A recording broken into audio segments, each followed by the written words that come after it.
How we doing? I have to figure out a happy medium between my mic and the headset here. I'm a mess. Let's get it open like this, and then let's. I don't know.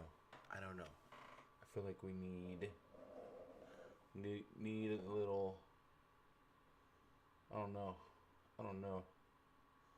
Also, my camera just won't stay still, so we're gonna have to deal with it. Chat, how we doing? We can hear me? You guys doing all right today? Dude, this camera looks terrible right now. What are we doing? It's a crazy day out there, huh? I don't follow politics or anything. I'm about to just shut off the green screen. Anyway, I'm Gunn. How we doing? Happy Wednesday, hump day, right? 2:06 Central, 3:06 Eastern. There are a lot of basketball games on the docket tonight. Before we move forward, I'm going to look backwards just a little bit. Kind of relive what was last night. Last night going into the slate, we had the Jazz and Nets game was a 4-point spread, right? And everything else was projected to be blowout. Sure enough, slate gets started. The Nets without KD and that weird lineup smoked the Jazz. Like the Jazz were just never in it. And every other game kind of stays close. NBA DFS in a nutshell right there. A lot of the value. So I kind of went after some Jeff Green for some value. Didn't work, but my core pretty much hit. I was at the field, or maybe a little below the field on Kyrie, just to try to get a little different. That was not the play, but kind of nailed that Bulls and Blazers game. I was happy about that. AD was kind of like somebody you just played on FanDuel, and that worked out. Overall, Nikola Jokic, 70.75 DKP. I thought I was dead and stinking, floating in the water, because Jared Allen, we talked about Jared Allen on the stream yesterday. I had a hankering for him, but I only ran 20 lineups yesterday, so I was just gonna go. I was gonna core Gobert and then tier 2 Jokic in terms of ownership exposures, and I just really didn't fall to any Jared Allen in 20. Thankfully, on FanDuel, Jokic was the best raw point play, period. So I was able to thrive. But Jared Allen dropping 54.5 was absolutely bonkers. We got that D-Russ game yesterday. We talked about him and his lack of drawing free throw attempts yesterday. But outside of that, his usage had still been high. So it was really just a matter of time before that type of usage evolved into a solid fantasy point game. Of course, AD. At mid-slate, we got news that Paul George was out, and that boosted up Kawhi Leonard. It also, in my own lineups, I started making some. So on FanDuel, I had some lineups leaving a lot of money on the table, and I had some lineups that had Patty Mills with like 800 left. So I turned all my Patty Mills into Lou Williams. Not to play. Lou Williams had like 22. Patty Mills had like 38 or so. It was wild. So I gave up that much point equity. And then Patrick Beverley dropped 48.5. He almost triple-doubled yesterday. Hit 6 threes. The fakeness. So we'll watch out for Clippers news tonight. Looks like Kawhi could be a rest candidate. I actually don't even have him in my minute projections right now. So no, otherwise, it was a profitable night, but just another crazy NBA night where the one game that was supposed to stay close didn't, and other games that were supposed to be 9-point spreads and potential blowouts were all like scraps to the finish line, right? Anyway, we are live on YouTube. Shout out to the live chat. Still kind of floating. Usually when we start a little early like this, it takes a minute for the party to arrive. But how we doing, guys? Sway McThunder. Wancho paid off, says Al B. Yeah, we were. I think Adine had put it in the Discord. It was kind of funny how Wancho Hernangomez was extremely high owned last time, and then people got burned, and this time like he had no ownership, right? Weird stuff with Georgia right now. Yeah, Wancho was so huge for me. Wancho crushed it. I didn't chase with Prince with everyone else. Didn't play some green. That hurt though. Yeah, both greens, but specifically Jeff Green got me. Murray killed me, says Josh Redfoot. Jamal Murray, I saw a lot of Jamal Murray tilt last night. And I guess if Jokic is going to drop 70, that'll happen. And we talked about how Jokic was in foul trouble early in the first game, and that allowed Murray to just kind of like assume a lot. But, man, he had 18 and 32 minutes, 4 fouls. That's tough. Will Barton, Jermichael Green, though. What up, Crispy? What up, Lenny Galarza? Lenny Galarza, one of the channel member sponsors. So we changed it on the screen because for some reason, when we were getting new followers or subscribers on YouTube, it wouldn't always, not everyone has it set to where they share who they follow. I don't know. And it was like, it's messing up the system. So now I just have it displaying recent donator and recent channel member. So that's what that is. That beats fire. What up, Tony? What up, Sean? We sound good. Lit. Lenny says lost 1,500 on a main slate, but won it back when the after-hour slate won by 1 point. Oh man, yo, Lenny is sick with it. Harris, I guess, was still cheap on FanDuel. That Irving Allen D'Lo stack, maybe some dough. Let's go. What up, Danny? That Batum play, yo. So Batum was one of my core value plays yesterday. Kind of got me. Really, my play, everything I just kind of centered around last night. The only two guys I maybe had a lot of, Jeff Green, I went after him because power forward sucked on FanDuel.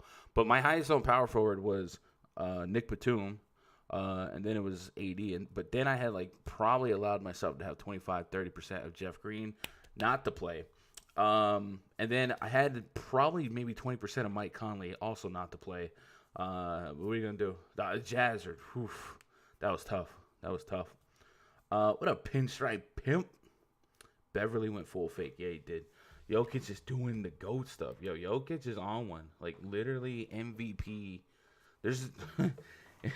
There might be a culture of people that just don't know who Jokic is, right? They think they watch basketball, but they're looking at the stars, right? The commercials, the LeBrons. But Jokic is quietly, potentially, maybe one of the best. He might be the MVP right now. Could he be? If it ended today, I think he might be.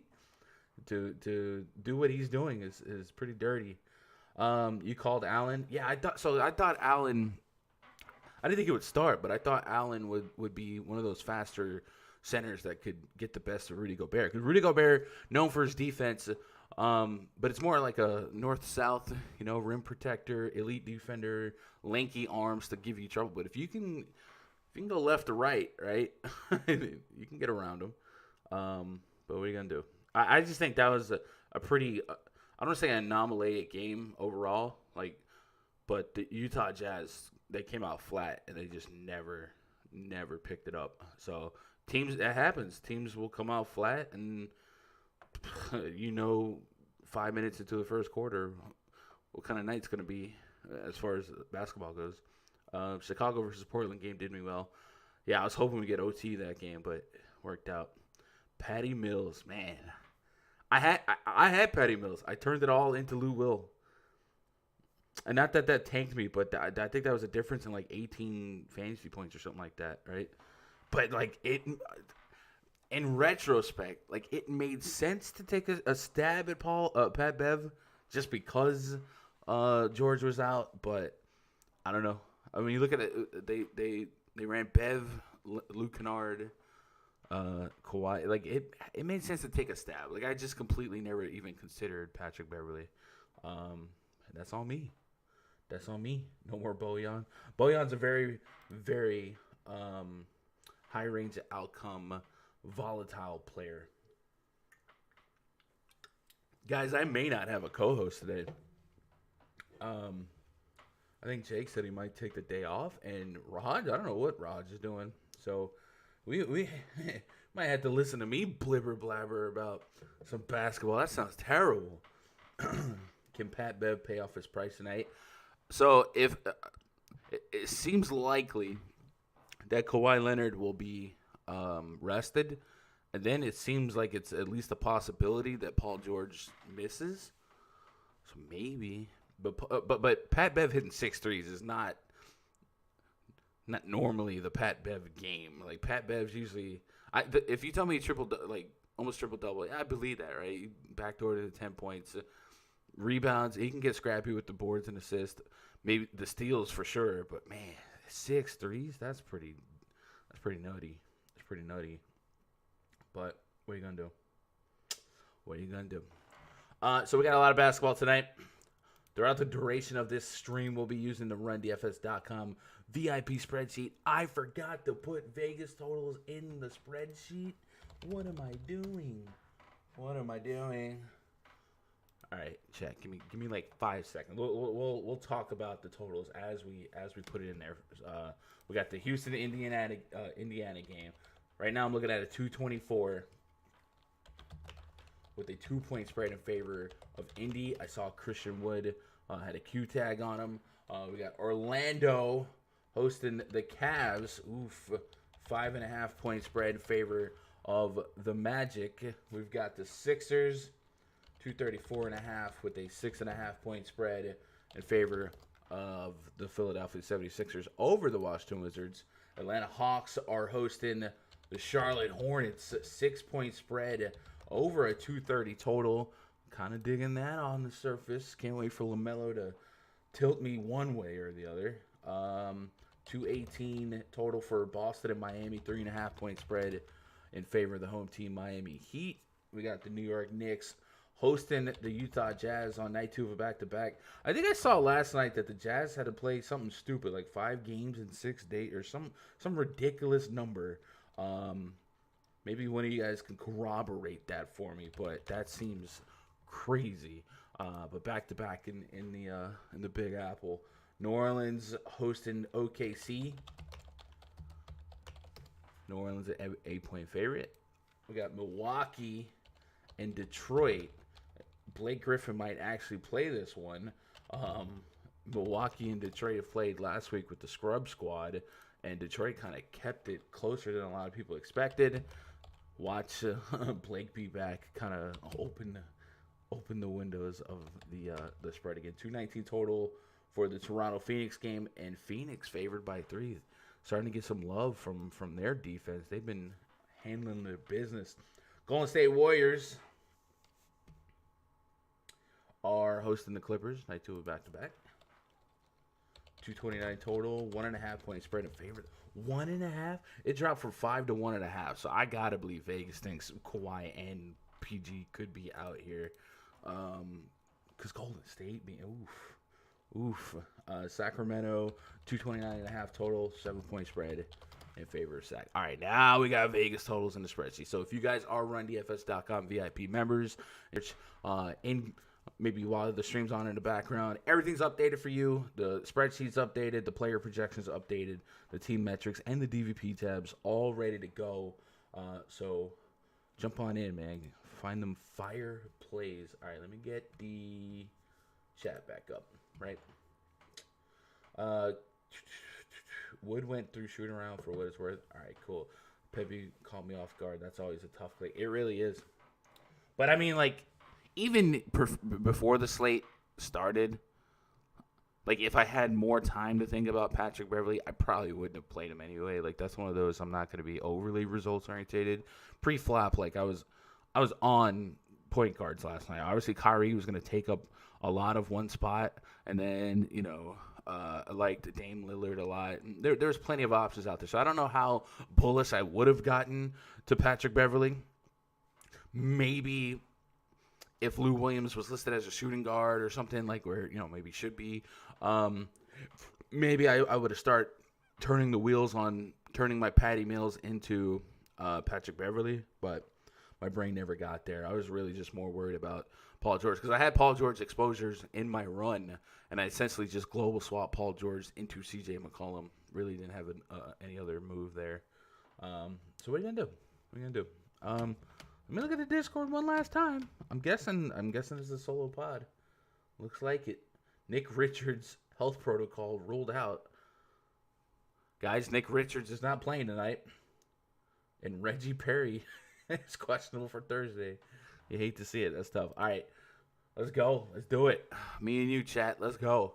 If you guys see any breaking news, tweets, stuff like that, drop them in chat.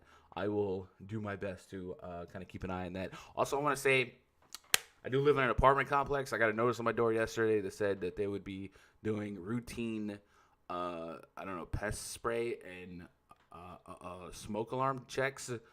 And it's 2:20 my time. They still haven't shown. So there's a good chance that they show up in the middle of the stream, walk in. So please forgive me if I'm like, hey, do your thing, go away. You know what I'm saying? What am I supposed to do? All right, game number 1 tonight. The Houston Rockets at the Indiana Pacers. Project starting 5 for the Rockets. John Wall, James Harden, David Nwaba, PJ Tucker, and Christian Wood taking on Malcolm Brogdon, Aaron Holiday, Victor Oladipo, Domantas Sabonis, and Miles Turner. 224.5 total. This game really just jumps out to me for both sides, but namely the Indiana Pacers. I was all over Malcolm Brogdon that last game. A lot of people, look at that price point. He's 8K. That's still an uncomfortable click, but man, oh man, is this matchup really bringing out the best in a lot of opposing fantasy players right now in terms of maybe flirting with their ceiling. 8K for Brogdon. I need 40 plus to really feel like I got a good deal, but I think it's a plausible range outcome here. Minutes, I got him at like 37 minutes. In this matchup, such a soft landing that I think 40 to 50 fantasy points is probably something that happens at least 50% of the time. I don't know. I just think Malcolm Brogdon is a good player, and the field just doesn't see him as an 8K player.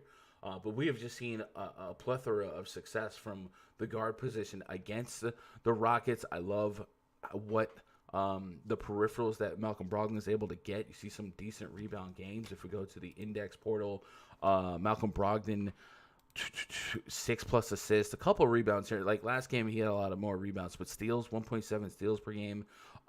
He just does enough of everything. So is he a core play? Probably not, but like tier 2B, I think I would start him out there. And then Domantas Sabonis, the other guy really sticking out to me. He's 88 on FanDuel, 92 on DraftKings. I'm really on this slate. I'm really looking for that 50 fantasy point game. But man, I think it's very plausible in this matchup as well. Maybe this is an expensive handcuff, Brogdon and Sabonis, so maybe I don't get crazy with it. But I certainly believe that I could have decent shares of both, but also have maybe a little bit of overlap. Sabonis essentially a point per minute or better all season long, dating back to last year. I got him at 35 minutes. This front court for the Houston Rockets has just been really, really porous from two opposing bigs. They're allowing, where's Houston at? You think about the Rashawn Holmes game. They're allowing the fourth most fantasy points per game to opposing bigs. They're actually allowing one of the fewest fantasy points per game to opposing small forwards. I like PJ Tucker on Sabonis just doesn't worry me. So I don't know. If that's the case, though, maybe I push the needle a little bit more to Brogdon, but I think Sabonis is still somebody I'm going to have. I don't think these prices will let me tier 1 a Brogdon or Sabonis, but I definitely could see myself being a bottom tier 2. We saw Christian Wood was questionable. Looks like he did participate in shoot around. Let me see if the blurb's listed on the DK player profile. I don't see it there, so let me go to Roto World. And Christian Wood. Woods, I didn't see that. So somebody in chat said that he did participate in shooting around. So that's a good sign. He's 7.7K. So he's at a price point where I need that 40 plus. So far, so good at that. With that as the requirement. John Wall 7.4K on DraftKings, 8,500 on FanDuel. I think if you guys were on Wall that last time out and he only got you 24, I'd be willing to go back to the well. Again, probably not bullish here, but at 7.4K, we've seen him satisfy any minute doubts that we had, and he has looked good in the games, like the 2 Sacramento games. 20-plus real points, plenty of assist potential here with this lineup. I'd probably tier 3 him as of right now, but I probably still want a share of him. And then James Harden's 11K. You guys know the drill. These big slates, you're going to have to decide the studs, and I don't need to tell you that James Harden can thrive today. I think Giannis Antetokounmpo was kind of floating as my favorite guy so far to get that up there on. But Russell Westbrook has a case. Even Embiid, under 10K against the Wizards. So if you get to Harden, you get to Harden.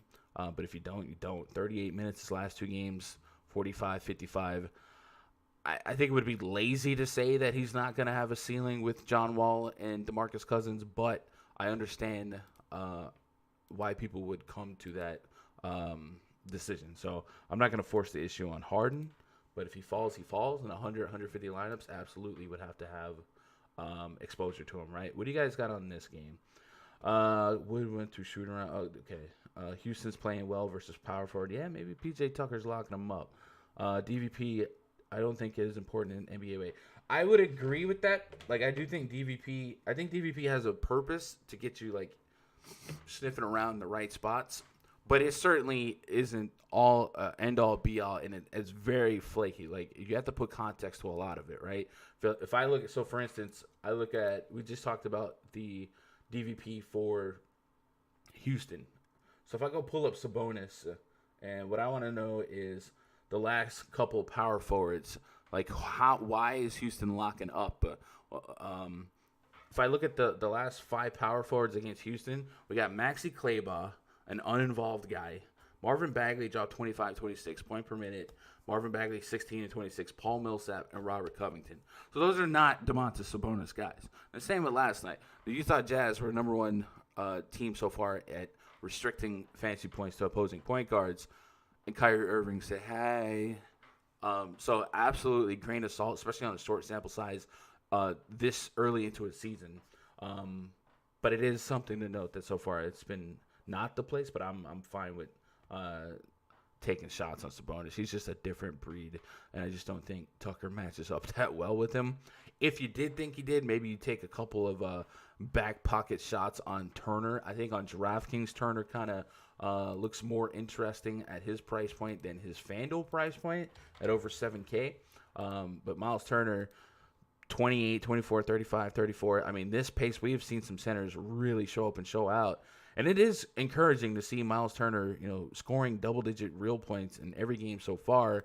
He's just not getting the peripherals, the rebounds, but what he's lacking in rebounds, he's kind of making up for in blocks and steals. I mean, it's absolutely ridiculous.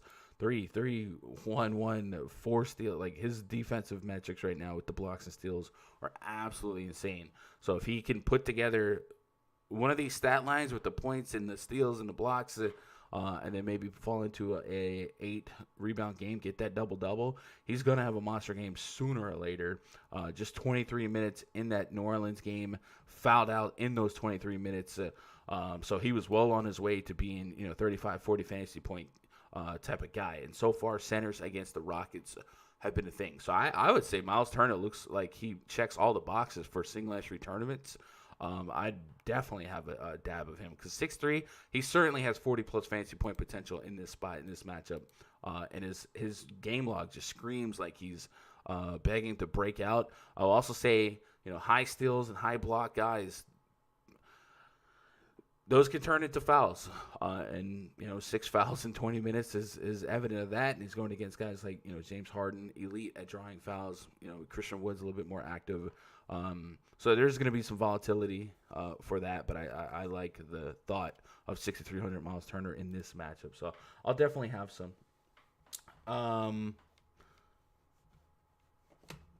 Just checking Discord. Yeah, I guess we're solo.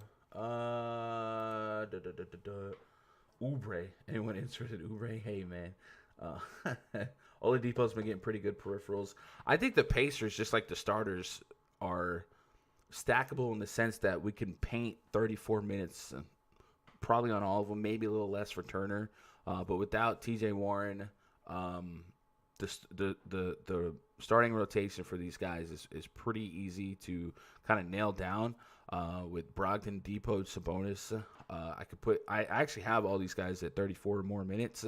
So in this matchup, I could see 2 or 3 coming through. It's going to be hard to believe that 3 of 3 come through on this size slate unless they get into OT or something like that. But they are somewhat stackable. It's kind of like in NFL.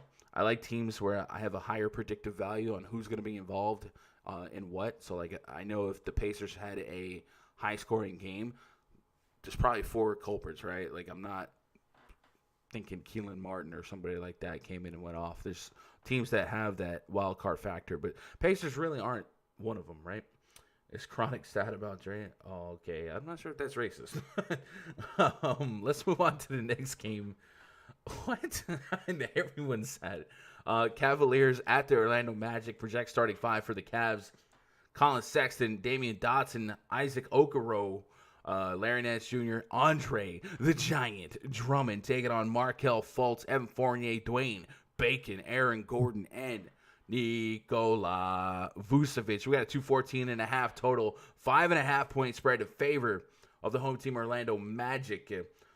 The Cavaliers injury report pretty deep right now. Kevin Love inactive, Dylan Windler inactive, Matthew Dellavedova, Dante Exum, Darius Garland out, Kevin Porter also out. So they actually have a pretty short bench, and we could probably slap some high minutes on a couple of these guys. Colin Sexton, I got him at 37 minutes.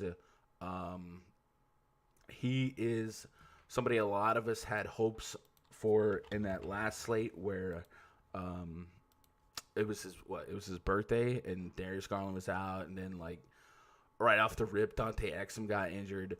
He played 39 minutes, 19 shot attempts, did nothing really in between, barely got to 29.5. The matchup isn't pristine against the Orlando Magic. However, this could be one of those volumes and usage trumps matchup, and you just pay for the opportunity. I don't feel like I'm getting a fantastic deal at 7-2, but the opportunity cost probably still a little bit too low. I probably throw Sexton today in my tier 3, see what happens. And then past him, Larry Nance is intriguing. 7K, nothing I'm forcing with, just a 214.5 total. I really don't want to get stuck on stupid with the Cavs. And Andre Drummond, 8,600 on DraftKings. There's still plenty of potential at that price point. I got him at 45.6. And from running it back here, MCW looks like he's going to be out. Evan Fournier has missed at least 2 games now, right? Let me see what the update is on Fournier. Fournier back is being listed as questionable against the Cavs. Back spasms have forced Fournier to spend the past 2 games on the sidelines, but he might be able to get back out there tomorrow night. We'll have a better idea. All right, so that was from yesterday. So if Fournier does play, it does shake things up a little bit. Maybe Aaron Gordon's not going to be like a 1.6 fantasy point per minute beast. But also, if Fournier were to miss, if that news came out late, remember MCW is also out here. So Terrence Ross at 55 to 59 is already playable no matter what. If Fournier's in, Terrence Ross is still playable. But if Aaron Fournier missed and MCW missed, it would essentially look like Cole Anthony and Terrence Ross as the backup guards. And I would certainly be a buyer in Terrence Ross. I'm looking for 30 fantasy points here. Matchup, I think, is fine. So I'd go after that.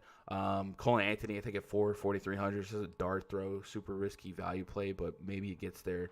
But Vucevic is almost 9K on both sites. I don't know if I'm extracting a lot of ceiling here, but I do like the spot for him. And then Aaron Gordon. If Evan Fournier was out and they didn't put in like a shooter like T. Ross, if they filled in, I don't know, like a James Ennis or something like that, and it looked a little bit more like Aaron Gordon was going to be that guy. Gordon's somebody who's still on a minutes restriction. I don't know how hard the minute cap is, but he's only played over 28 minutes once, and that was in Game 2 against the Wizards. Everything else is 28 or less. And whenever you see guys that have kind of like a glass ceiling in minutes, it's hard to click them with confidence. But the last 2 games without Evan Fournier, 33, 44.75 DKP, including against the Cavaliers. So if I could replicate the scenario where Fournier's out and a fill-in guard that's not T-Ross. T-Ross, I think, will chuck and maybe take away from 17 shot attempts by Aaron Gordon. Aaron Gordon at 6.4 just might be worth a shot in the dark even at 28 minutes. I don't know that I don't think this production is sustainable long term for Aaron Gordon in such a short minute size, but man, he shot 6 for 9 from downtown. So like he's not just dunk contest Aaron Gordon right now, and man, only 3 of his shots were not from downtown. Like that's or 3 of his made shots. That's actually kind of crazy. So he had room to sink more when you really think about all the mid rangers that he was missing. So 6,400. If I can get 36, I feel like we're in the neighborhood of a solid play. But if we get that 40 plus, and people are just kind of trepidatious when it comes to rostering a minute ceiling player, maybe in tournaments that's how you get a little funky. But I do believe that I would need Fournier out to really check it off for me, because taking out Fournier for MCW, a much less talented scorer, and somebody that you don't lean on as hard. I guess we'll talk about the Cavs one more time, because I think Cedi Osman is at least worth considering.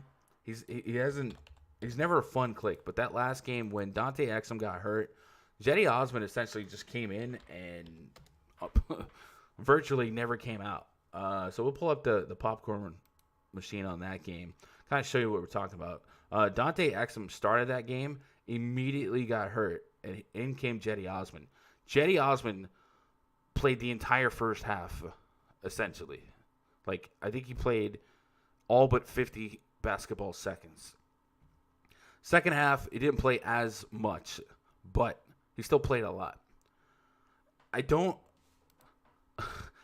ever really want to put all my money on like a 5.5K Cedi Osman, but the minutes, the opportunity here, it was there, and he was able to thrive just fine. 7 boards, 7 assists. The assists might be a little up there, but if you look at Colin Sexton's history, even without Darius Garland, like Colin Sexton's just never really been a high assist guy. I don't know if he's just not a facilitator like that. So maybe Cedi Osman is the best thing they have as far as a facilitator and playmaker, and maybe the assists aren't that crazy. 5.5K, that's such a hard price to click his name and feel great about it. But if he has a shot at 38 minutes, curtain call in the same matchup, again, mid-30s, we'd probably take it as a dub. And looking at some of the options here, maybe Damian Dotson floats up and gets a little bit of traction. But I think Cedi Osman could curtain call at least the minutes that he played. I have him at 29. That could be light. And then I've been playing Markelle Fultz just for that 30 fantasy points. So I go back to the well. Let's go check out the live chat before we matriculate on to the next one. Why aren't the Grizzlies on the slate so we can hear the Andersons got tickets to the game? Maybe there's another Anderson. I used to use that bit for Ryan Anderson. Y'all remember him? Rhino? White power forward shooter for the Pelicans and the Rockets. Anyone seeing this stuff at Capitol Hill? I've seen it in passing, but I know nothing about anything to even comment on it. I just hope everyone's okay. All right. Is Sexton in play? I think Sexton's is in play, but you're playing him for minutes and scoring real points.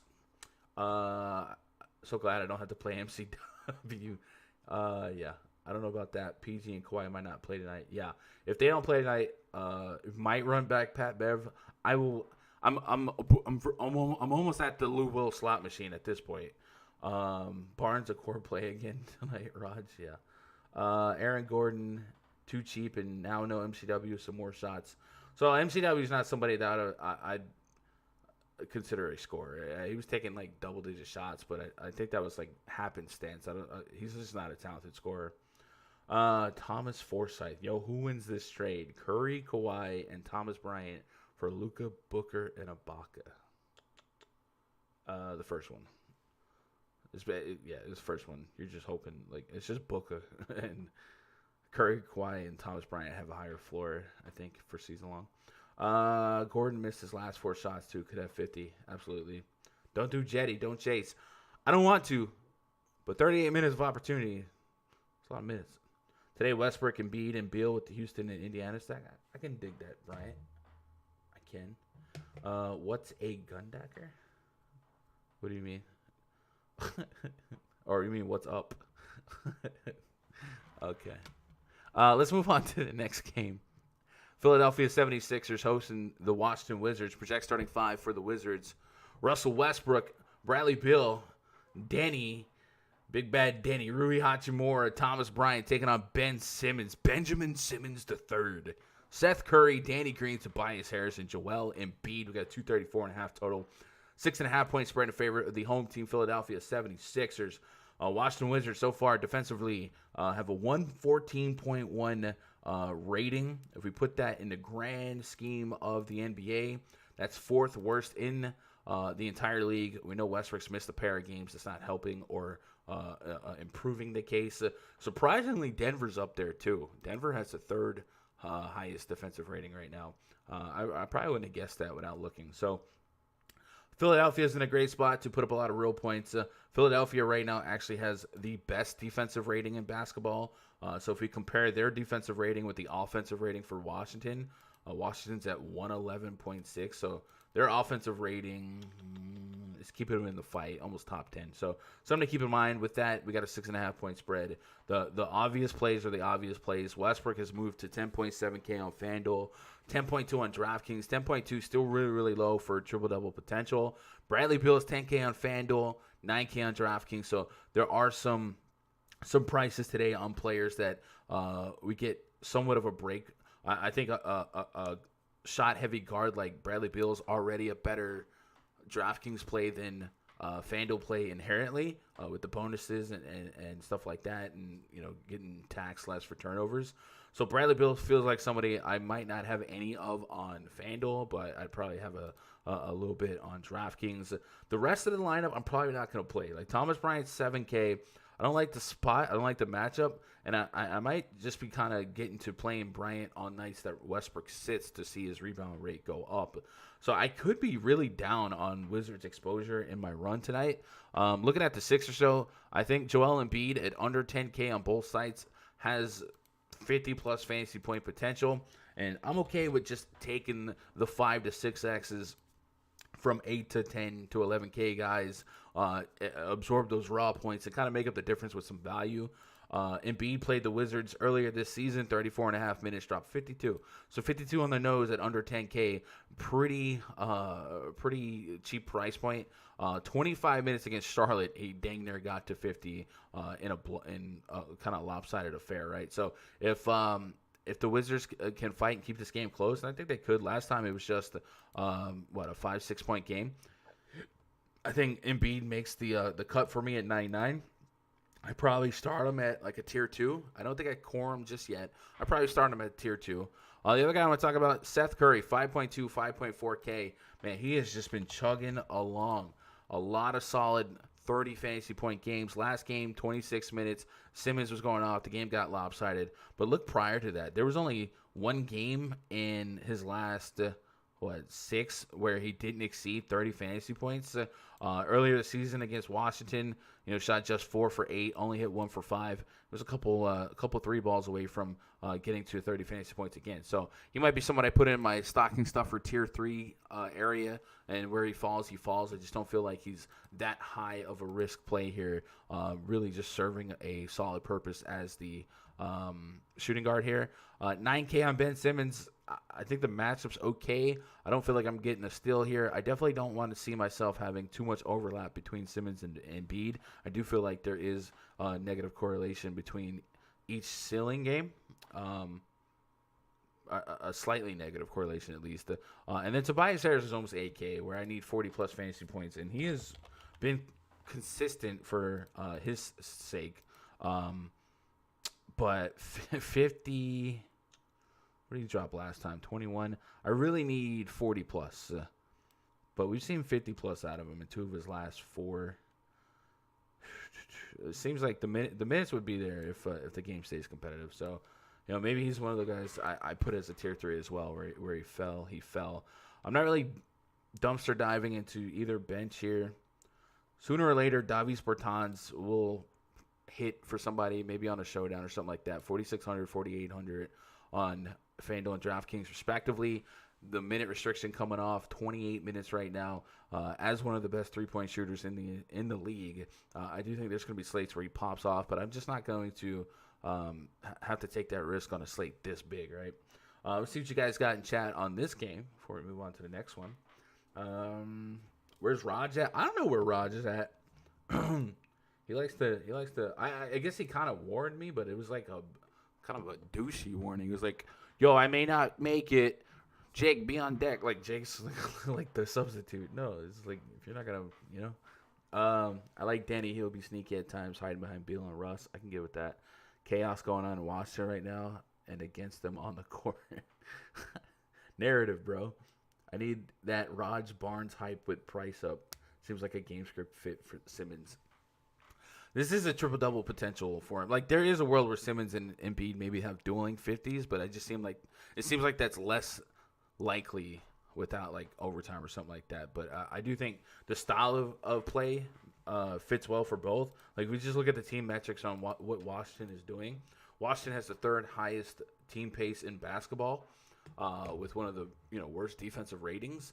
So it's absolutely possible for, like, Simmons to flirt with trip dubs and Embiid have like 30 real points and 15 rebounds and a bunch of blocks and stuff to boot. So, but I just don't think it's a likely range of outcome at these prices, right? E made it happen. What up, Gun? Had a second place finish yesterday. Looking to run it back. Let's go, buddy. Anyone invested in Ethereum are making gains? I am not. I missed the boat on crypto, man. I remember when I was like 18, I was playing poker full time for a little bit. A friend was like, "You gotta do cryptocurrency." Like, you're trying to sell me on Bitcoin. I was like, in my mind, fake money, pretend money sounded so stupid. Boy, was I wrong. Charlotte Hornets at the Atlanta Hawks. Project starting 5 for the Hornets. Devontae Graham, Terry Rozier, Gordon Hayward, P.J. Washington, Bismack Biyombo, the Big Mac Bimbo, taking on Trae Young, Cam Reddish Jr., DeAndre Hunter, John Collins, Clint Capella. We got 233 total with a 6-point spread in favor of the Atlanta Hawks. Man, I love the Hornets, but I don't know if I trust them to keep this game within 6. That's tough. Let's go look at the team metrics tabs here, kind of see where the Hornets have been defensively. Charlotte has a kind of league average in defensive rating, but offensively, not what you want. Offensive rating is the 4th worst in the NBA, behind Cleveland, Toronto, and the Oklahoma City Thunder. So I feel like the Hawks offense is, oh my God, the Hawks 116 offensive rating. They have the 4th best offensive rating in basketball against the 4th worst. So I think this game has potential to like slip away from a 6-point spread here. I hope it don't, but I think it does. Looking on the Hornets side, Devontae Graham 5.5K on DraftKings, 5.1 on FanDuel, getting really, really cheap. I know LaMelo Ball's been lurking in the shadows, putting up big games, but if I can still get him to around 30 minutes, I do think in this type of game pace and all that good stuff, there's a chance that he, hits me for 30 fantasy points. So maybe I'll have a dollop of Daisy, a dollop of Devontae in like a tier 3 fashion. Terry Rozier, uncomfortable click on FanDuel, 63 on DraftKings. There's been a couple games so far this season where he's gone absolutely nuclear from behind the arc. 7 for 11 against Philly, 10 for 16 against the Cavs, and that's just strictly 3-point attempts. So if you thought that the Hawks were going to nurture a lead, at least a large lead throughout the duration of this game, Terry Rozier might just start chucking. And at 6,300, it might be a buyer in that in like 150 lineups. And Gordon Hayward, 7.7 on FanDuel, 7.4K on DraftKings. Gordon Hayward has been so hit or miss at this price, but when he hits, he hits. 47 against Philly, and that 47 was even more astronomically insane on FanDuel because he had 5 stocks, so he was pushing, I think, 60. And then a 49 against Brooklyn, a 46 against Cleveland, a 7.4K. I want to live on the north side of 40 fantasy points for Big Phil tournaments today. So I grab a share because I do think like this game has the potential. And PJ Washington, why can't I quit you? Do we play some PJ? 5K. Last game, a lot of foul trouble, 5 fouls in 27 minutes. We've seen a couple foul trouble games, 5 fouls in 18 against Dallas. And then low minutes against Philly, that game a little lopsided. And then Memphis, I probably tape it. Probably not. I'm going to regret that, but I'm probably not. LaMelo Ball, Miles Bridges off the bench here, deep field tournaments. Ball is 7K on FanDuel. I don't know that I'm an investor at 7K, but 6K considering the bonuses and whatever on DraftKings. If I was making 100, 150 lineups, I'd probably cap him at 8%. And if he fell, he fell. On the Hawks side, Trae Young, 9.4K on FanDuel, 9.6K on DraftKings. There are a lot of people out for the Hawks here. Bogdanovich has a Q tag on him. I'll get the 411 on that. I accidentally just clicked something on this second screen. Oh, God. I need an adult.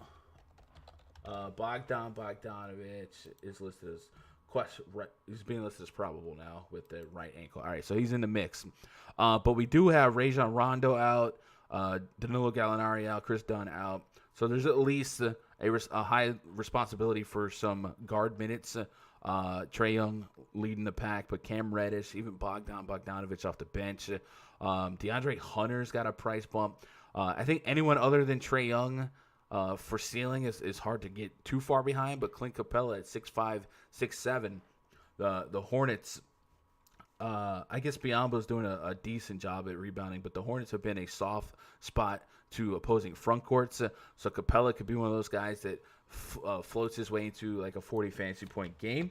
I kind of built myself an affliction for Miles Turner earlier. But man, 30+ fantasy points, 3 games straight. Knicks, Cleveland Cavaliers, the Nets. Minutes are okay, 31-ish minutes.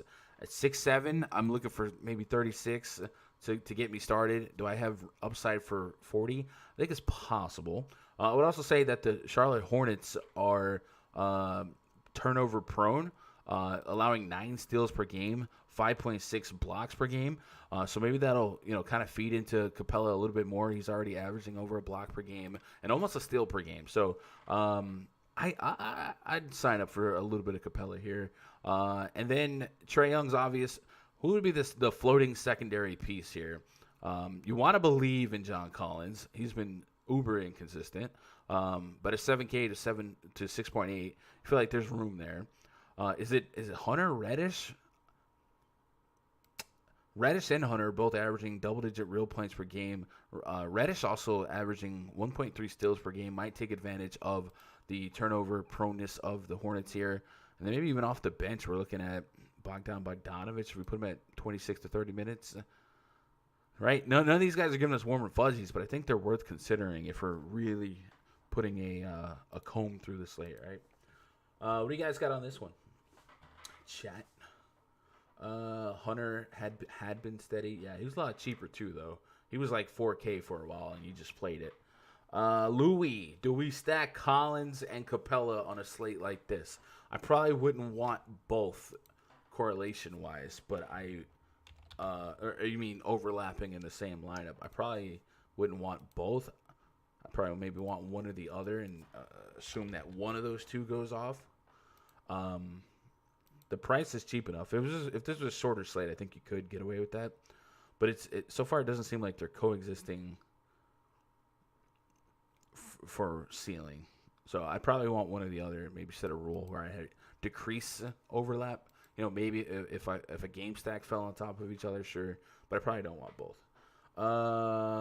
You all in with LaMelo like everyone else? All in? Not at this price. Absolutely not. Like I get it. I like LaMelo. I think he's the starting point guard, soon. But 6.9K, I mean, you need the 40, right? That's what you need. This was slate breaking at 4 and 5K. So 7K for a bench guard is tough. But I'm not pushing back on it. If you guys have some mellow lineups that you like, go for it. But price wise, 6K maybe it's a little softer to go after, right? Hot take: Devontae over LaMelo. He's cheaper, so I'll take it. Points per dollar, I could sign up for that. Mr. Portugal, last trying to get something big tonight before heading to Europe tomorrow for 8 days. Who's the lock of the night? Going to Europe, man. I hope you're safe. I would imagine cross country, cross the world travel right now is crazy. So hope you're safe. Check in if you see us. I'm traveling across the country in a couple weeks, and even I'm like, man, I don't know. I feel like there might be some hoops, but man, going to Europe, oof. Good luck. Kind of like Washington, PJ Washington.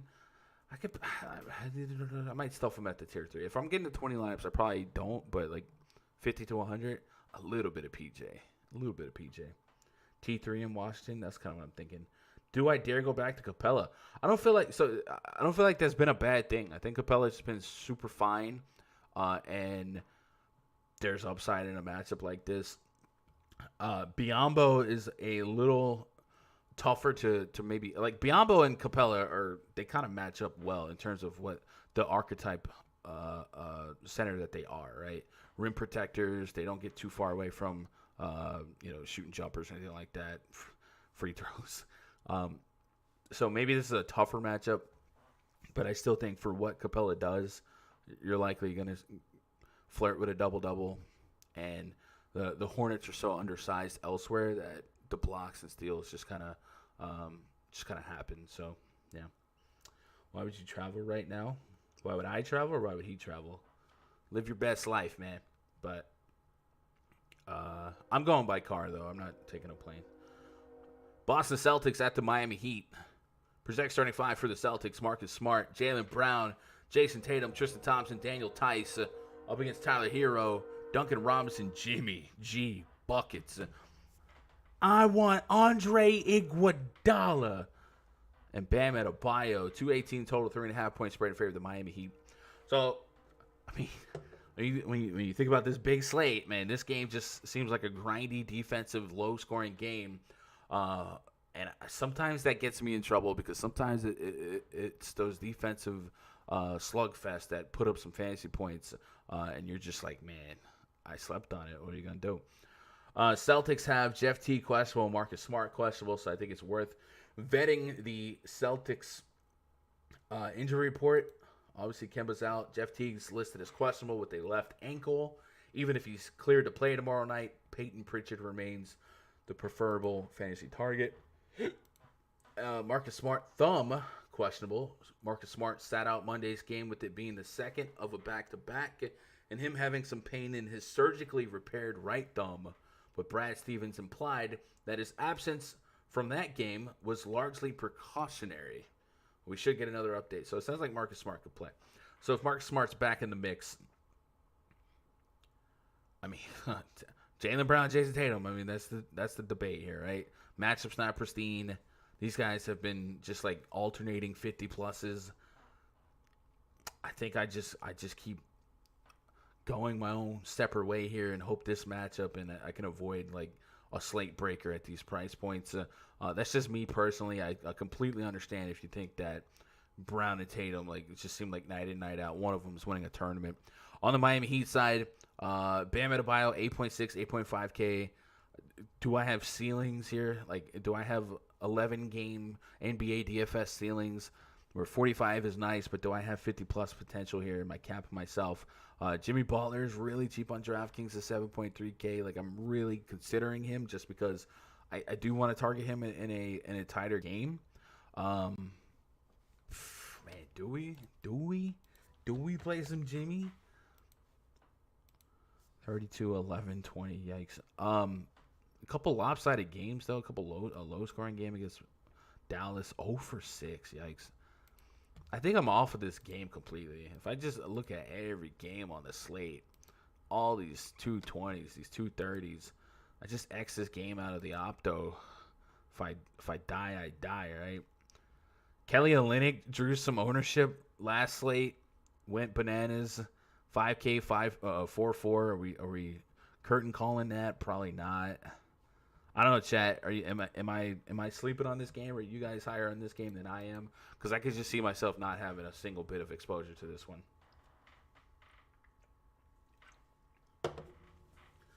Why should we take your advice? Who are you? I'm me. You are more than welcome to keep it moving. My parents live in Portugal. Last time I saw them was 3 years ago. That's why I have to travel. My lock of the night is Chris Paul. Okay, buddy. Be safe, man. I'm glad you get to see your family. It's a tough time out there. I reckon Olynyk will start. You guys want to pay that price on Olynyk? I'm not pushing back. I'm just saying. 4-4 is better. The price on DraftKings though. I mean on FanDuel. Oof. I'm not pushing back. If you like Olynyk, you like Olynyk. Revenge game, right? Chuck's threes, big man. Sure. I don't think I get there, but I'm definitely not gonna point and laugh at you guys. I understand it. Maybe some revenge factor. Yeah, a little bit. All right, let's move on to the next game. New York Knicks hosting the Utah Jazz. Project starting 5 for the Jazz. Mike Conley, Donovan Mitchell, Bojan Bogdanovic, Royce O'Neal, Rudy Gobert taking on Elfrid Payton, Reggie Bullock, RJ Barrett, Julius Randle, and Mitchell Robinson. 213.5 total, 7.5 point spread in favor of the visiting Utah Jazz. I forgot to put the Knicks bench in the spreadsheet.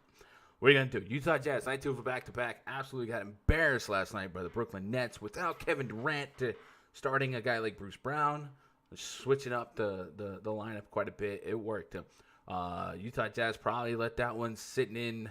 They don't have to travel far, Brooklyn to Manhattan. So do we go back to the well on some of these guys? Maybe. Rudy Gobert was points per minute, like fine. It's just happened on that slate. Jared Allen in the same game went bananas, and Nikola Jokic dropping 70. Just kind of like Rudy Gobert was not it. Mike Conley, very, very poor fantasy game last night. And Donovan Mitchell, he hustled and muscled his way into from in a vacuum his salary into a okay game.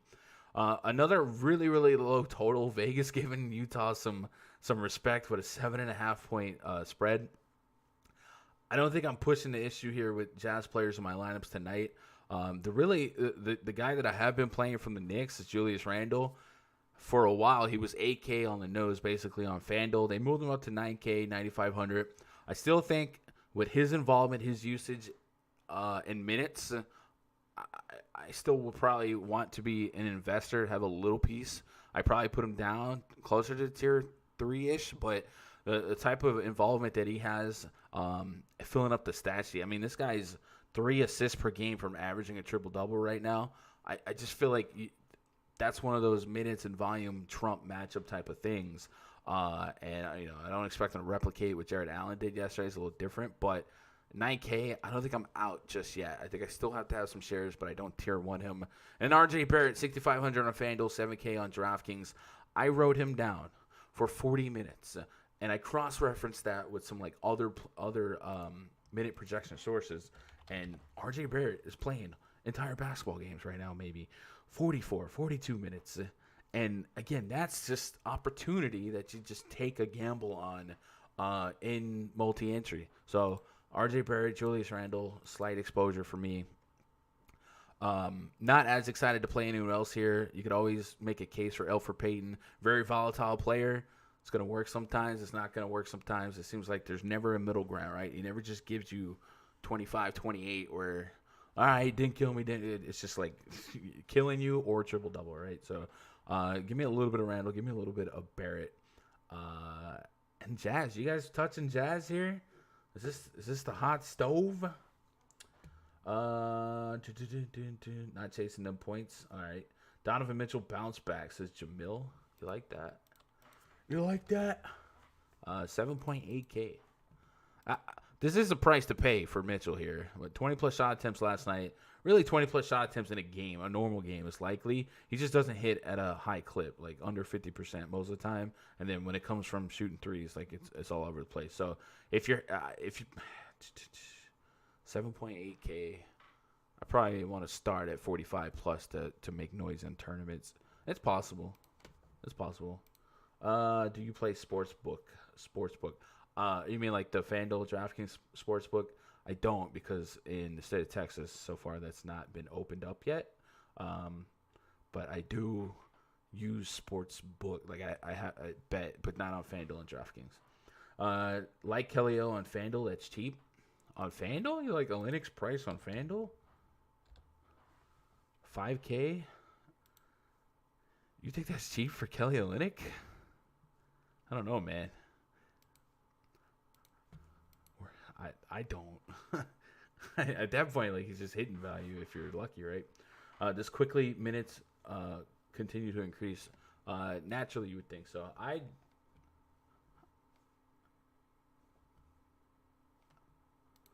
didn't write. Okay, so we got Burks, Ntilikina out, Obi Toppin out. Let me look at the injury report for the Knicks here. Just kind of see what they're. Because quickly might just have to play minutes regardless. They just don't have bodies, unless Tom Thibodeau is just like, nope, we're good. We don't need backups.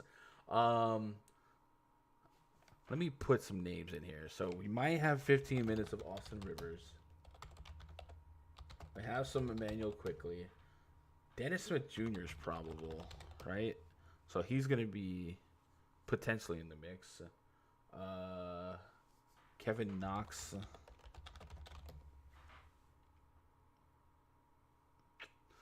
I got Quickly at 18. I don't think it's enough for me to take a chance on yet. I have Rivers at 25. Is that a mistake? Did I overproject Rivers? I know he was being eased back in. 33 minutes against Atlanta.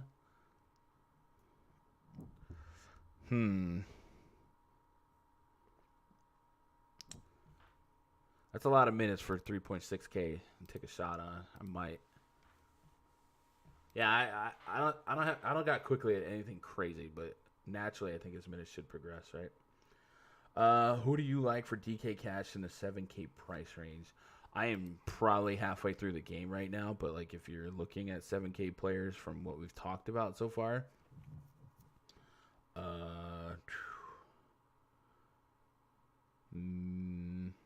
maybe some Wall. 7K is tough. There's some plausible plays, but there's nothing here that's like smash. I still don't give up on Rudy Gobert. Rudy Gobert has been super consistent. I just think center, I'm going for super ceiling tonight. So yeah. Pricing off of FanDuel for some reason. Pricing's off on FanDuel. And do you play Curry in cash today? Steph Curry?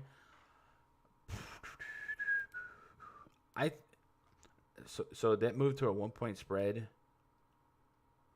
9.8K. I don't see a lot of competition up here at the guard spot. Westbrook would be the alto. Like, do you think Steph Curry just straight up outscores Russell Westbrook today? It's not really a right or wrong answer. It's just like, if you thought that was the case, then yeah, you'd probably play Curry. But we're starting to get up there. 10K for I don't want to say he's scoring dependent because he can get assists, and the rebounds have been there the last 3 games as well. But I don't think you wouldn't go wrong with Curry and Cash. Like you know you're buying 30% usage rate.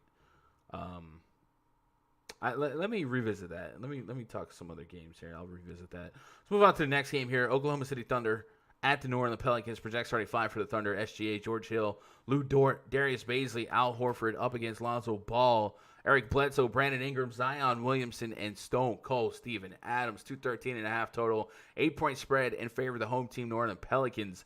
Oklahoma City Thunder not looking great. Everything has taken a backslide from last season, naturally so. Last year they were one of the better defensive teams. They lost a lot of that, losing Steven Adams, losing Chris Paul. Right now, if we go to defensive rating, OKC is league average, and if we go to offensive rating, OKC has the worst points per 100 possessions in the league with a minus 10 net rating, which is amongst the most in basketball. So look out for that because it looks like that opens up the doorway for potential blowouts. And then also OKC is running at a bottom third of the league pace so far. Short sample size all the way around, but there's definitely room to grow for the Thunder. And I think something that we've been looking for is SGA to get better. And SGA's been at like 8K, and we're like, 8K might be too cheap. And it hasn't been, and now he's moving to 7K. I mean, look at it. He was 8.3 to open the season. So now he's 7.3K. Are we getting to D'Angelo Russell when this is going to happen territory? Double-digit shot attempts. The peripherals you want to see a little bit higher. But to his credit, I mean, man, I was going to say, he hasn't had the best schedule overall. Utah, Orlando, Miami. New Orleans is in there a couple times, and I think New Orleans is, making strides. Last couple seasons, they were one of the worst defenses. Now, if we look at what they're doing, New Orleans, that is, they have a defensive rating of 105, which is the fourth best defense so far. Very small sample size on these numbers, by the way. Just, 6-7 games. But it's definitely looking like a different team. Their offensive rating not as good, and their pace is at 98. That is the third slowest pace in basketball, and this is under Alvin Gentry, was a run-and-gun team. Now under Stan Van Gundy, things are shaking a little bit. So maybe those numbers fluctuate going forward. But it stands to reason. Like, the Pelicans are a different team, and we should look at their games a lot different than we were looking at them last year. And then OKC, what are we doing with OKC? My heart wants to take a stab at SGA at 7K, but I might just stay away from the Thunder generally. I do think there's cases for Darius Baisley in tournaments. George Hill at 4,500 on DraftKings. I think 20 to 30 fantasy points isn't out of the question mark there. Out of the question there. SGA, chat, what are you guys doing with SGA? I wish I could do polls here. And on the Pelican side, I've just been really leaning Brandon Ingram, Zion Williamson. Both guys are at the 8K range. Maybe I don't play a lot of both of them together, but I think they're both cheap enough today that if you had a lot with both of them together, sure. But it's not really a pace or a total or anything I want to chase. But the minutes and the peripherals have been there for BI, Brandon Ingram. 54 fantasy points against Indiana. And then earlier this season against OKC, dropped just 34 in 26 minutes in what was a blowout. So if a game stayed a little bit closer, if you got 30 minutes, a little over 30 minutes, that 34 likely a 45, and so on and so forth. And then Zion Williamson's under 8K. I'm looking for the north side of 40 fantasy points. He dropped 18 and a quarter, 17 minutes, 4 fouls, and then game got a little lopsided. So those are really the only two guys I'm considering from the Pelican side. Let's see what you guys got before we move on to the next one. I like SJ on DK. His price is only 7,300 when he's been 8K all year. I do think the opportunity is dropping, right? And it's kind of feels like D'Angelo Russell last night, where his price kind of was going backwards, and it just wasn't, the confidence level wasn't there. But the usage is still there for SGA. So whenever a game stays close, SGA has potential to pop off here at 7-3. They sat Elf for some rookie in crunch time last game. The Knicks did. Yeah, Elf is definitely somebody I think is like Thibodeau is like trying to find the right fit there. And then the Knicks have really been trying to find that right fit at guard for a while anyway. How about some Bledsoe? He's turning it around at a good price. I like 5.36K. I probably need 30 plus fantasy points there. I don't think that's crazy, but some take some. There's too many options to prioritize SGA in my opinion, but tournament only. Yeah, same here. Tournaments. Everything I do is pretty much tournament only, multi-entry. So I feel bad when you guys asked me about like cash game questions. I kind of gave up on cash games like maybe 2-3 seasons ago. And I used to just be a cash game grinder, but cash games are a lot harder. So if you guys are thriving in cash games right now, man, you guys are muscling because it is very, very hard to have profit worth a darn in cash games long term, right? If you win at 55-60%, that's great. And then like your ROI is just like you did a lot of work for that. So I kind of morphed into a tournament player where I could thrive off of 25, 30%, 33% win rate and see dividends off of that. And that's what we've already seen. We've already had a couple binks this year. I had one on FanDuel the other night. Pistons at the Milwaukee Bucks. Next game on the docket. Project starting five for the Pistons. Derrick Rose, Josh Jackson, Jeremy Grant, Blake Griffin, Mason Plumlee. Taking on Drew Holiday, Dante DiVincenzo, Chris Middleton, Giannis Antetokounmpo, and Brook Lopez. A 225.5 total. 12-point spread in favor of the Milwaukee Bucks. The Bucks were like a 16-point favorite the other day against the scrub squad from the Pistons. They get Blake Griffin back in the mix. I don't know if that's like a forward or a backward step at this point. Blake Griffin 6,300 on FanDuel, 65 on DraftKings. That's cheap. That is cheap. I think that might trap me, man. That is the opportunity on Blake Griffin and his potential usage is so low cost here. Do I get 30 minutes of Blake Griffin? Is he a point per minute or better? Do I likely get a bunch of ugly looking 3-point attempts? Man, that's cheap. I'm probably gonna have to play some. Keep an eye on the starting guard situation. It may not be Derrick Rose. It's just what I pulled from RotoWire. And then Josh Jackson came up with a Q tag, and Killian Hayes got injured last game, and ended up.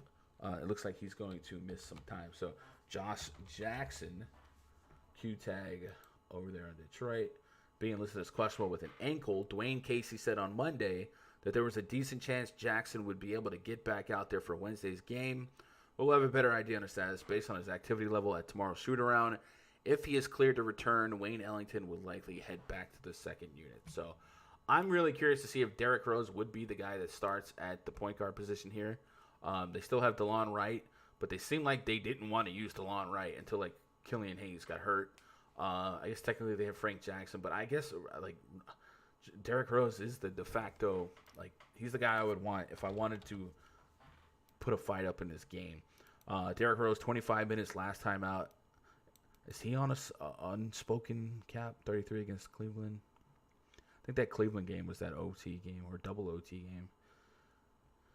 5.8K for Derrick Rose. 41 fantasy points against Milwaukee. I guess it's like not crazy to chase points in this scenario, considering that they are still down a guard and another guard could have a flat tire in Josh Jackson. So, man, where's Young C at? What are you guys thinking? Derrick Rose, D Rose night? D Rose and Blake Griffin? The Pistons are oh so cheap, man. Jeremy Grant's pushed 7K. Even he has a case. I don't have the warm and fuzzies there at that price. Even he has a case. But Blake and Derrick Rose, combine them for like 12K? Man, that's going to hurt me. I know my Opto is going to want to give me more than I should have. So Giannis Antetokounmpo, 10.9K on DraftKings, 11.4K on FanDuel. If the game can stay somewhat close, you get 35 minutes out of Giannis Antetokounmpo, 1.5 fantasy point per minute. He dropped 60-plus fantasy points in 3 games straight now. Detroit, Chicago, Miami. If I get 60-plus raw points from a player today, there's likely going to be enough value for me to make that work. So I'm all for some Giannis here.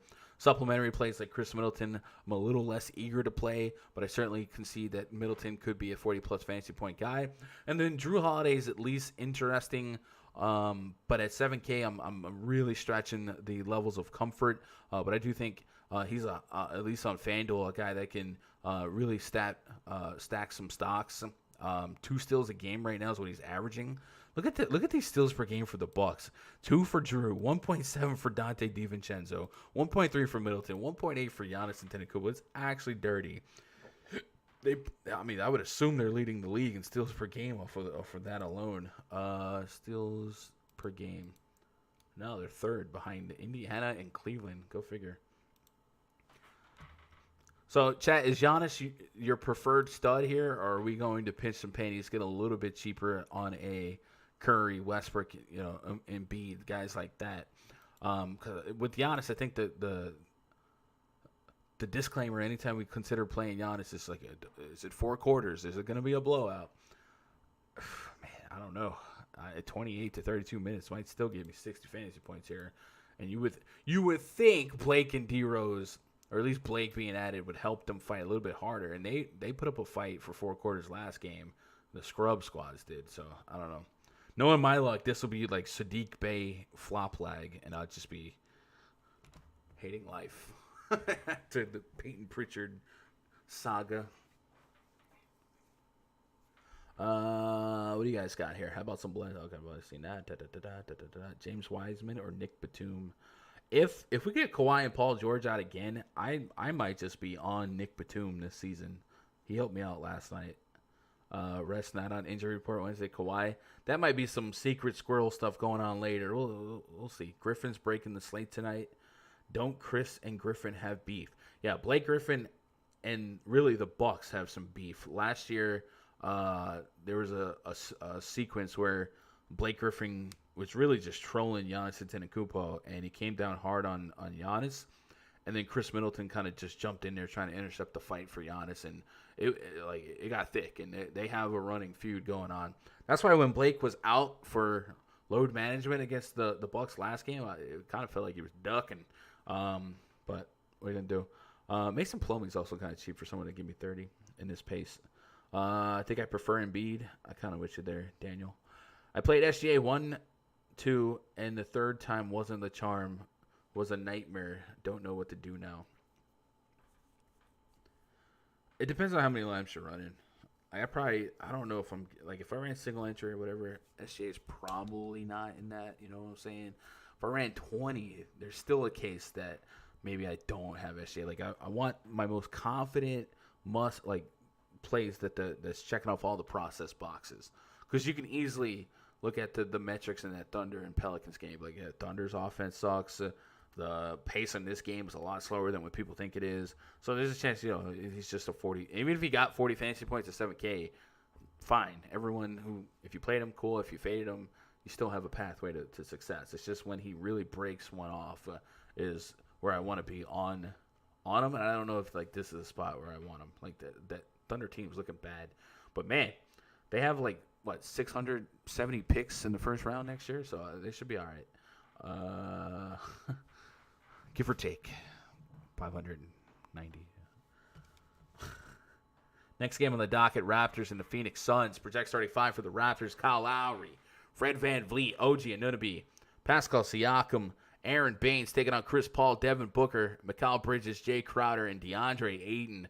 219's our total. 3-point spread to favor the Phoenix Suns. You guys want to see a dead body? Check this out. Offensive rating. Toronto Raptors have the 3rd lowest offensive rating. That's points per 100 possessions. Defensive rating. The Phoenix Suns have the 3rd best defensive rating. So it's not going to get easier for the Raptors here. It's a 3-point spread in favor of the Phoenix Suns, and I think I would take a chance on them covering that, man. The Raptors have just been down bad. They're just it's tough. I'm looking at the Raptors price points. Really, the only guy I've been ever wanting this past couple slates is Fred VanVleet. High-minute guys. I think he's their most talented scorer. Does a little bit of everything. Kyle Lowry secretly averaging 8+ assists a game, almost 19 real points. If he fell into a cold game, cool. But I'm probably not here. Aaron Baines revenge game. Get cute with that. On the Suns side, Chris Paul, 7.3K on FanDuel, 7K on DraftKings. I don't hate a stab at that. The Toronto Raptors, if I'm just looking at DVP, it looks like they've been weakest against forwards. Paul's not super consistent, but 40 plus with a double-double, right? Real points, assists, and maybe some peripherals. Sure, I don't think that's out of the range. Outcomes here. High minutes from McCall Bridges. Jay Crowder's at 4.4, 4.6. You can see an errant 30 bomb there. It's just overall a game that I'll probably be mostly low on. I'm trying to think. I don't really know if I'm landing on a single play here. And then does Fred VanVleet attract the defense of McCall Bridges? This is becoming a thing.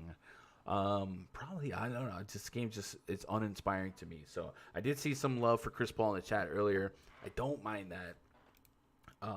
At this price point, Chris Paul being part of like a scrap fest, like he does enough to get me into the conversation. Missed a double-double by one board last game.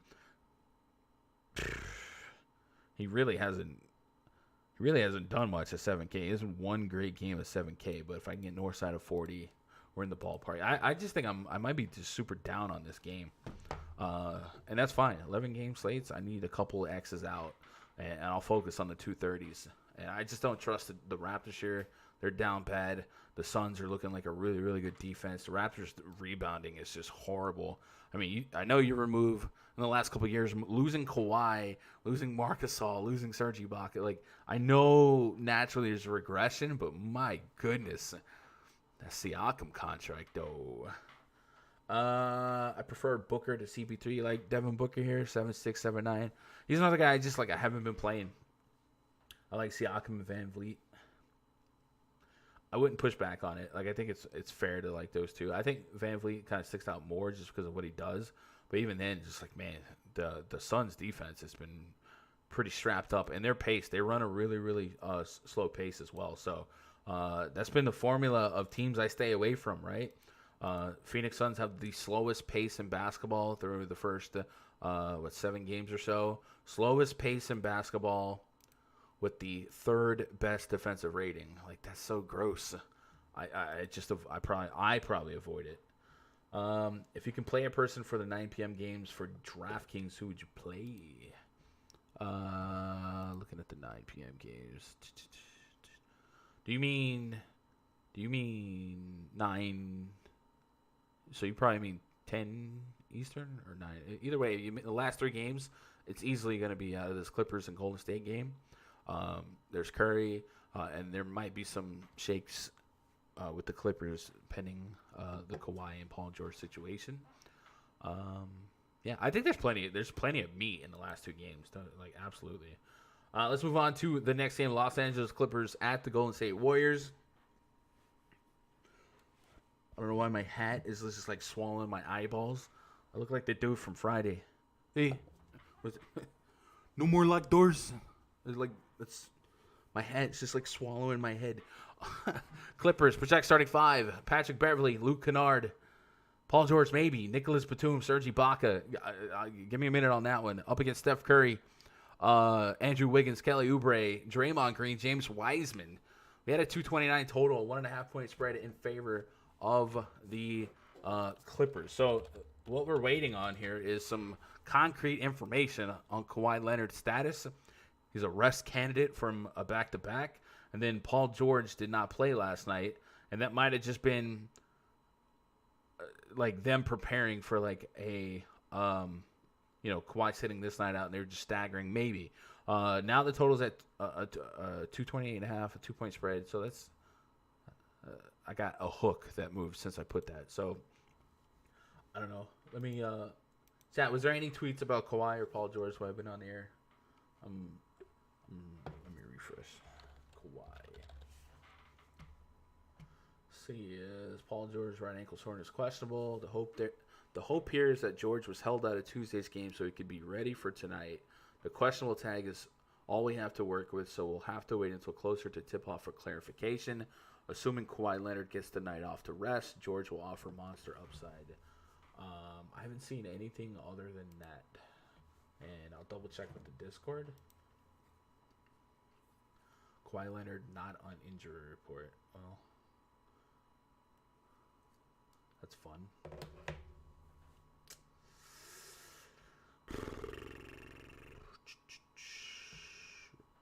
Kawhi Leonard rest, not on injury report. What does it all mean, Basil?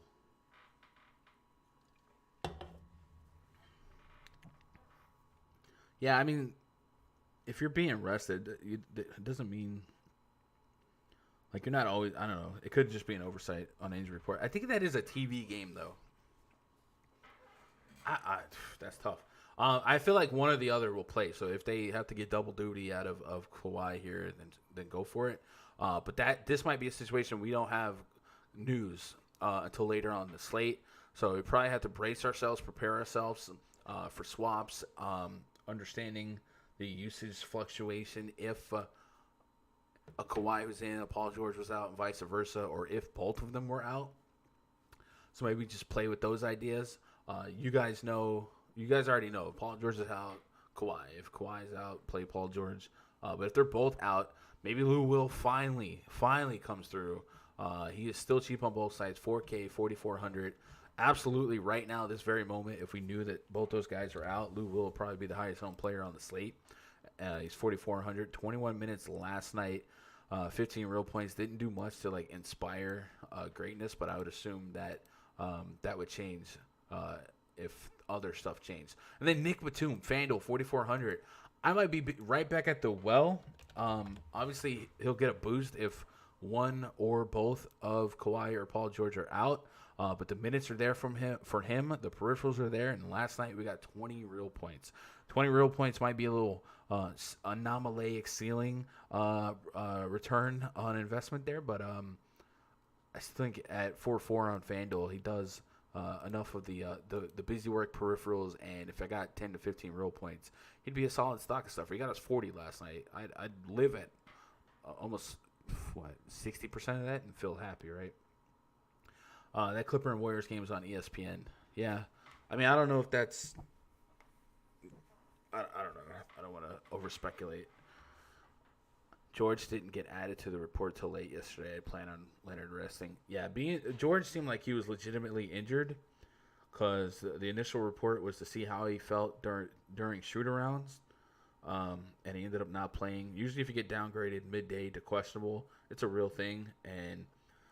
So it's possible that Kawhi has to play back-to-back here. Would they babysit his minutes on a back-to-back? All this is speculation. But let me put Kawhi in my bench pool here. Just 9,196. So 9,100 if Paul George was out. 9,100 if Kawhi just plays. Like, we don't even need stipulations. If Paul George if Kawhi Leonard is just playing this game, like, he's in play at 9,100. I'm keeping an eye on this spread. This spread probably wouldn't be what it is if both are in. So there's probably a scenario where it's Kawhi in, Paul George out, and if that's the case, give me all the Kawhi at 9.1K. Patrick Beverley, I hate to chase points, but he's really, really cheap. So if I push him over 30 minutes, we know him and Steph Curry got a little bit of they're friends, but he likes to really be annoying on defense to Steph Curry. So maybe that'll be fun to watch. Kelly Oubre and Andrew Wiggins, kind of the supplementary plays here. Oubre's just been getting there for his price point. I've been waiting for the big game where he starts hitting some shots. Last game he started hitting some shots. 4 points, 4 out of 6 3-point attempts drained, but just 26 minutes due to the blowout. So right when I was about to get my hands on the Kelly Oubre game, they pulled the plug. But I think today is just, if they land, they land. You can give me a piece of Oubre, Wiggins, and Curry. Wiggins will probably be my least, depending on who the Clippers run out there. And then Steph Curry. I think Steph Curry's in play no matter what. We know his usage is so freaking high. I just think me personally, in my history as a DFS player, usually I'm more likely to put 10K on a high usage center than a high usage guard, just because there's a lot more volatility behind a guard, right? If Steph Curry has a poor shooting night and the peripherals aren't there, then it is what it is. But if like Embiid has 15 rebounds and some peripherals, then he doesn't need as many real points. So my money usually goes to the high price center or like a Giannis. But I'm completely fine if you guys are looking for primetime television, ESPN, Steph Curry to show up and show out. Absolutely understand it. And I'll have some. I just don't know that he would be like a tier 1 or anything like that for me, right? Kawhi isn't on the report. Yeah, I've seen that. I still don't. Just because he's not on any report, I still don't buy that he's for sure playing. But I also that's just gonna be wishy-washy. And I'm at this juncture, I'm just assuming we won't know for sure until later tonight. Like last night, the news didn't come out till maybe an hour, but less than an hour before that game. So, what are you gonna do? We got one game left on the docket. This is a big slate, guys. So, I would absolutely implore you guys to join a team, be part of a DFS team that is working together, keeping their ears on the ground, and working to dominate this slate. So, if you guys want to be part of a team, I have a team. Crazy that I bring that up. Go to rundfs.com, make yourself an account, get signed up. Look at the VIP passes, find something that might fit for you. We got week passes, 2-week pass, month pass, and then we have the year pass still up, and the NBA pass still up. So if you guys want to lock in, what that'll do, that'll get you daily access to the spreadsheets, which is what we've been using throughout the duration of this stream. My player projections, I have DraftKings, FanDuel, and Yahoo. We got DVP charts. We got the team metric charts. Essentially, I'm trying to create a one-stop research place to get you guys started for every slate. And then, of course, I will have my personal player pools for both FanDuel and DraftKings dressed up. It look like this: my tier 1s, my 2s, my 3s, and then the value guys I'm using to glue it all together. On top of access to the spreadsheets, which I have for NBA, NFL this weekend, 6 games, playoffs, and baseball. The baseball spreadsheet is a monster. We have the 24/7 rundfs.com NBA VIP Discord, looking a little something like this. And every day before lock, I'm in the NBA voice chat for at least 2 hours leading up to lock. Sometimes it bleeds over. We sweat. If you guys are just looking to hang out, make lineups with a bunch of like-minded people, we got some really sharp cats in there. We have fun with it, too. It's not just all business, and we got some really, really big winners historically. I always mention it. We got literally a Millionaire Maker winner from 5 weeks ago now, 6 weeks ago. Jake banked 100K last day of regular season last season. Aideen's won 100K. Less than a week ago, I won 19K. So we got people winning at all different bankroll sizes, all different levels, and all different approaches, right? We've seen single bullet bankers, and we've got guys that are multi-entry. And we got guys grinding and girls grinding quarter arcades and above. So no matter what your bankroll level is or what you're playing, there's something there for you. So I invite you guys to come check it out. Just try a week pass. See what's the worst that can happen so far.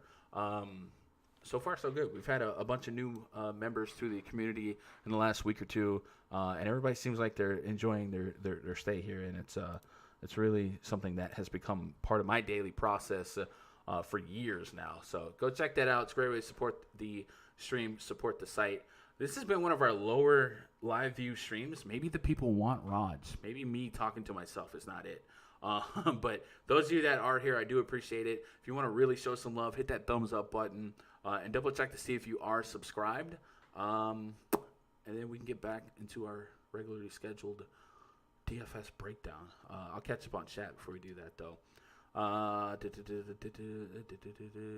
George didn't get added to the report till late yesterday. Yep. Best pay up for center. I think so far I'm kind of eyeing Joel Embiid if we're talking about paying up. Kawhi Leonard probable. Is reportedly expected to play in his first back-to-back. It says, okay, Louis. All right, hey, if he's probable at 9K, I'm in.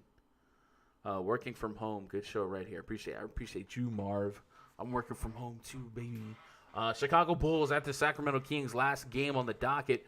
Project starting 5 for the Bulls: Kobe White, Zach LaVine, Patrick Williams, Otto Porter Jr., Wendell Carter Jr., taking on De'Aaron Fox, Buddy Hield, Harrison Barnes, Marvin Bagley, and Rashawn Holmes. We got a 229.5 total 7-point spread in favor of the home team, Sacramento Kings. Last night, I was looking at. Gosh, dang it! Why is my hat doing this? I was looking at the DVP chart for the Bulls, and so far they've been just getting roasted by power forwards. And I was like, all right, now we're gonna see Now we're gonna see because it was Robert Covington. I was like, Robert Covington is very high fluctuating type of production. And then last night, Robert Covington had a solid game, 27.5 DKP, 29 minutes. Rui Hachimura, 4 games back, 29 and 26. There's been a couple tough games. So tonight, I'm keeping an eye on Marvin Bagley on FanDuel, 4,800. I got him at 25 minutes. Do I get 30-plus fantasy points in tournaments in this matchup? I think it's plausible, especially against the defensive stylings of Otto Porter. So I'm watching that. Rashawn Holmes, he owes me.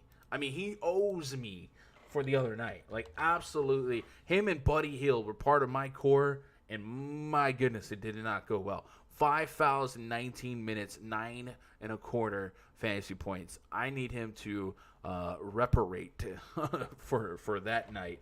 And then the Buddy Hield's price point, 6.6K. Where is Hield at on FanDuel? 5.2K. So if Halliburton ends up being out again, and right now I just have him questionable. Let's see, Tyrese Halliburton, risk questionable. If Halliburton ends up being out again, I could still paint a picture where there's deep minutes for Fox Hield to kind of and a higher score. Like, I don't expect Corey Joseph to beat Tyrese Halliburton. As crazy as that sounds, right? So at 5.2K, I might go and try and get my money back from Buddy Hield and Rashawn Holmes on FanDuel. Harrison Barnes, 6.1K on both sides here. I don't mind the spot for him if I think 30-plus fantasy points is the range of outcomes for him. De'Aaron Fox, it's kind of a stackable game. Last night, the Bulls played the Trailblazers, so they are on a back-to-back, but they're still a pretty young core team, and they're still going to have a high predictive value in minute projections while they still got a couple hitters out for the COVID protocols. The Chicago Bulls are running the second fastest pace in basketball, which is going to create a little bit of extra juice for Sacramento, who's been a little bit more above league average. So run and gun, I like De'Aaron Fox and Rashawn Holmes in some faster paced matchups. If we go look at the rebound rate, the Chicago Bulls have just a 19.4% offensive rebound rate. That might help out the Kings here, are already have an elite defensive rebound rate. So I kind of like this game. Perhaps stackable. 7-point spreads leaving a little bit of a window of opportunity for the Kings to kind of pull away. But, man, the Bulls win last night was I think that gives them some energy. So I like doubling down here. I like going back to Zach LaVine, 8.1, 8.3K. Looking for the north side of 40, but really want the north side of 50 on this type of slate.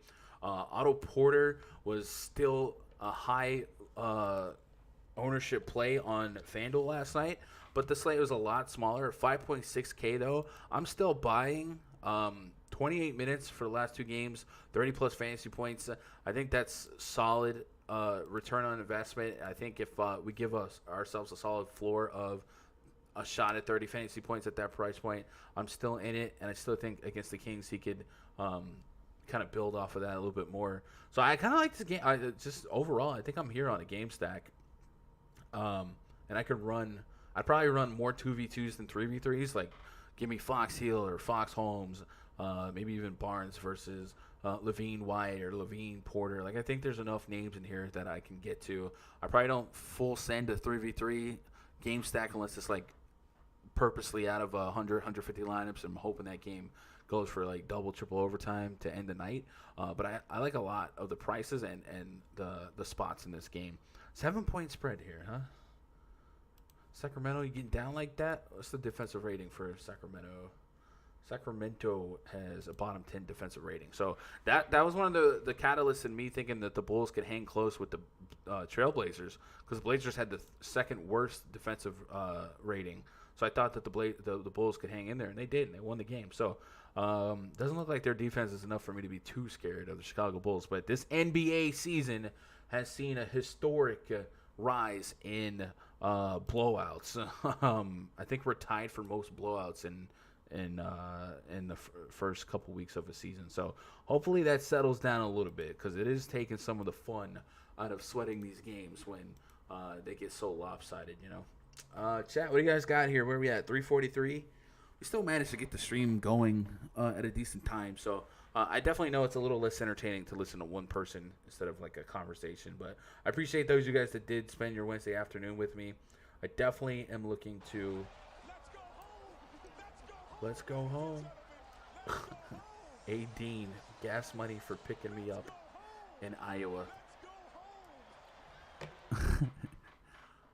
Chad, I have to drive through Iowa, likely around 2 in the morning in the middle of January. Thoughts? Anybody out here live in Iowa? I think I saw I had to maybe go through Kansas, something like that. Like, oh my goodness, the roads are gonna be ridiculous. Appreciate that super chat, A. Dean. Chat, if you guys have any lasting questions, comments, concerns, throw them in here. We'll try and visit some stuff. I got 10, 15 minutes to kill, so I don't mind tackling some questions or looking some stuff up. According to Basketball Monster, it looks like Kawhi could play, right? This could be the highest scoring game on the slate. The Kings and the Bulls. I'm with it. I like a lot in this. White, Fox, Barnes, Porter. I do too. I like a lot of this game, but I feel like logistically I shouldn't have too much of the game, right? Daniel Barron said Levine sat at 9 assists for his last 10 minutes in this game and didn't get that double-double bonus last night. So tilting. Oof, that's tough. Good show. Good luck to all. Good luck to you, Lou. I hope you guys crush it. If you guys didn't know, you can interact with me on Twitter, twitter.com/GundeckerSports. DMs are open. Sometimes you guys send DMs and I just can't get to it before lock. My bad. So if you ever just like get not replied to, I'm definitely not trying to ego you. But remember that 2 hours before lock, I'm in the voice chat. I'm doing projections. I'm doing player pools. I'm answering questions. We're in the voice chat. So don't take it personally. But if you kind of get at me during non-peak business hours, I'll definitely try and get back at you. Otherwise, man, if you guys are getting out of here, please help me out. Hit that thumbs up. Show some love. We should be back tomorrow. NBA schedule. Thursday. Tomorrow's probably a short slate, right? Tomorrow. 2, 4, 5 game slate tomorrow, 6:30. We'll see if that catches. So, assuming that's my time, that would be a 30-minute late lock short slate. So, we would probably expect the live stream tomorrow at 4 p.m. Eastern, 3 p.m. Central. Louis says single entry tournament, Tatum or Ingram? I'd probably go Ingram, but both those guys are kind of in slower games. But then again, Ingram's game could be a little bit more lopsided. I'd probably go Ingram. If Marcus Smart was out, maybe I'd push the issue on Tatum. I don't think I have a lot of either of those guys, like a lot of in short list, but oh, man, I'd probably go Ingram. Anyway, I appreciate you guys hanging out with me on a Wednesday. I hope you crush it tonight. I love you guys. Good luck. God bless. And go win some money.